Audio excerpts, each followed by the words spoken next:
Бүгінгі тақырып географиялық дерек көздер. Географиялық дерек көздердің түрлері өте көп.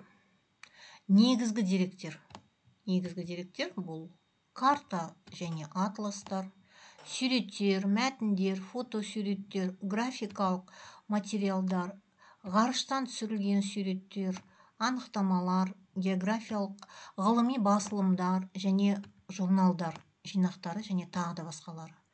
Географиялық ақпараттың келесі танымдық дерек көздері бұл табиғат туралы деректі фильмдер, материалдар, фотоальбомдар, ауа райының болжамдары, болып жатқан жайттар, табиғаттың суреті бейнеленген ашық хаттар, маркілер, интернет желісіндегі мәліметтер. Карта және атластарға тоқталатын болсақ. Карта және атластар бұл ақпараттың негізгі картографиялық көздері. Карта және атластар адамзаттың жылдар бойы түрлі табиғи үдерістер мен құбылыстар жайлы және олардың аумақ бойынша таралуы туралы жинақталған білім көзі болып табылады. Картадан алынған мәліметтер құрылысшы, геолог, мұғалім, ғарышкер және агроном сияқты мамандардың барлығына керек. Толық мәліметтер көрсетілген карталар саяхатқа немесе жорыққа шыққан туристке, әсіресе адам аяғы көп баспаған жерлерге баратын кез келген адам үшін өте қажет. Саяхатшылардың барлық экспедициялары карта арқылы жоспарланады. Оған жағын жақты түсірілген топографиялық карталар және жергілікті жердің планы керек. Экспедицияның нәтижесінде жаңа жерлердің карталары жасалады. Топографиялық карталардағы мәліметтердің қажеттілігі соншалық кез келген аймақтың картасын түсіруде ең негізгі құралдың қызметін атқарады. Картаны пайдаланып ақпарат алу үшін картаны оқып, сараптаудың жолдарын білу керек.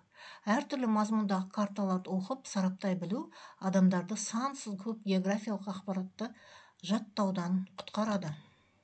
Географиялық атластар түрлі карталардың жиынтығы ғана емес, атластың бағытына қарай бір-бірімен тығыз байланысып жүйелеген карталар. Қазақстан Республикасының ұлттық ғылым академиясы мен география институты Қазақстан ұлттық атласын жасап шығарды. Қазақстанның. Сонымен бірге аймақтық және мектеп атластары шығарылады. Әртүрлі аумақтардың табиғаты және табиғи ресурстар туралы маңызды мәліметтер географиялық сипаттамалар арқылы да алынады. Оларға ғылыми және ғылыми танымдық әдебиеттер, хрестоматия, жинақтар, журналдағы мақалалар жатады. Солардың қатарына еліміздің Қазақстанның жоғарғы оқу орындарына және мектептерге арнап шығарылатын география журналынан көптеген қажетті мәліметтер алуға болады. Табиғи нысандар туралы қызықты мәліметтерді табиғат, турист журналдарынан алуға болады. Географиялық ақпарат көздеріне энциклопедиялық басылымдылар жатады. Яғни балалар энциклопедиясы, Шығыс Қазақстан, Солтүстік Қазақстан және тағы да басқа облыстар мен Жетісу географиялық энциклопедиялары, Қазақстанның қызыл кітабы және тағы да басқалары. Сонымен бірге табиғаттың жеке компоненттеріне, яғни климат, су, өсімдік және жануар дүниесіне арналған анықтамалар да шығады. Оқулықтағы көптеген суреттер, фотографиялар, нысандар, құбылыстар, адамдардың өмірі, саяхатшылардың портреттері және ғалымдар туралы деректер құжатты ақпарат көзі болып табылады. Олардың біреуі зерттеу нысаны ретінде толық шынайы ақпаратты береді, немесе сол туралы көзқарасын білдіреді. Мысалы, сейсмикалық толқын, цунами. Келесі біреу кеңістіктегі нысанның жеке бөліктерін немесе сандық сапасын көрсетеді. Мысалы, жазықтықтағы өзен аңғары суреті. Бұл суреттер мәтіннің бір бөлшегі ретінде қарастырылғандықтан мәтінді оқу барысында не туралы екендігін түсінетін боласыздар. Үшінші суреттер табиғатта болған жағдайды бейнелейтін, яғни 1911 жылғы Верный, мысалы, Алматы қаласының жер сілкінісінен кейінгі көрініс берілген. Суреттің төртінші түрінде өз беттеріңше оқып үйренетін білім көздері беріледі. Мысалы, дүниежүзілік су айналымы немесе топографиялық белгілердің шартты көрінісі. Суреттің келесі түрі анықтамалық мағынадағы фотосуреттер. Мысалы, түрлі ауа райы қалыптастыратын бұлттардың пішінінің фотографиясы. Ерекше суреттердің бірі танымал ғалым, географтар мен саяхатшылардың портреттері. Мысалы, Қаныш амантайұлы сатпаев, шухан уәлиханов, семенов тянчанский және тағы да басқалардың.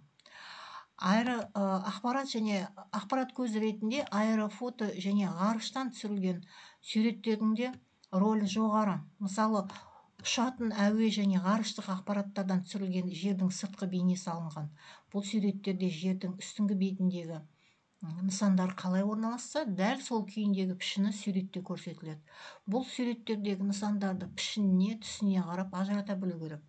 Ауа райын болжау үшін ұсақ масштабты топырақты зерттеуге ірі масштаб қолданылады. Ғарыштан түсірілген суреттер көбінесе ғылыми зерттеулерге, әсіресе геологиялық барлауда, ауа райына болжам жасауда, шаңды борандардың таралуында, орман және дала өрттерінің аумағын анықтағанда, топырақты зерттеуде, су және жел эрозиясын, өсімдіктерді және тағы да басқаларды зерттеу барысында қолданылады. Аэро және ғарыштық суреттер құбылыс немесе табиғат туралы ауқымды шынайы ақпарат бере алады. Оны сіздер мына 10-шы суреттен көре аласыздар. 10-шы суретте жер бетінің ұшақтан және ғарыштан түсірілген суреттер берілген. Видеоға лайк басып, каналыма жазылуды ұмытпаңыздар. ұбт-ға дайындық курсына жазылу үшін төмендегі описанияға өтсеңіздер болады.